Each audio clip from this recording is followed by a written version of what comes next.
Donc finalement un tissu de mensonges. La jeune Lisa, 17 ans, qui avait disparu pendant 24 heures, est passée aux aveux. Oui, deuxième audition aujourd'hui devant les enquêteurs qui avaient de plus en plus de doutes. Audition qui a duré plus de 5 heures. Et donc Océane Théard, la jeune fille le reconnaît, elle n'a jamais été enlevée. Oui, d'après ce communiqué, la version que la jeune fille livre aux après sa réapparition mardi soir est fausse. Les deux hommes qui la frappent, qui l'enlèvent à bord d'une camionnette verte, puis la séquestrent dans une maison. La jeune fille qui parvient à s'enfuir en frappant l'un d'eux. Tout cela est inventé, avoue Lisa face aux enquêteurs, rejoint par deux officiers de police judiciaire, dont une psychocriminologue spécialement pour cette audition.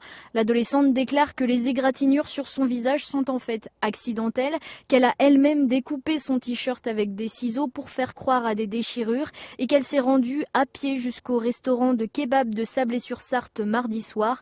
Face aux enquêteurs, Lisa s'est ensuite excusée d'avoir causé une mobilisation aussi importante. Océane, qu'est-ce qui va lui arriver maintenant? Qu'est-ce qu'elle risque? Bien, elle va faire l'objet d'une procédure de dénonciation d'infraction imaginaire. L'adolescente risque jusqu'à 6 mois de prison et 7 500 € d'amende. Ce délit punit la mobilisation d'autorités judiciaires pour des recherches inutiles. Or, un dispositif très important a été déployé pour retrouver Lisa.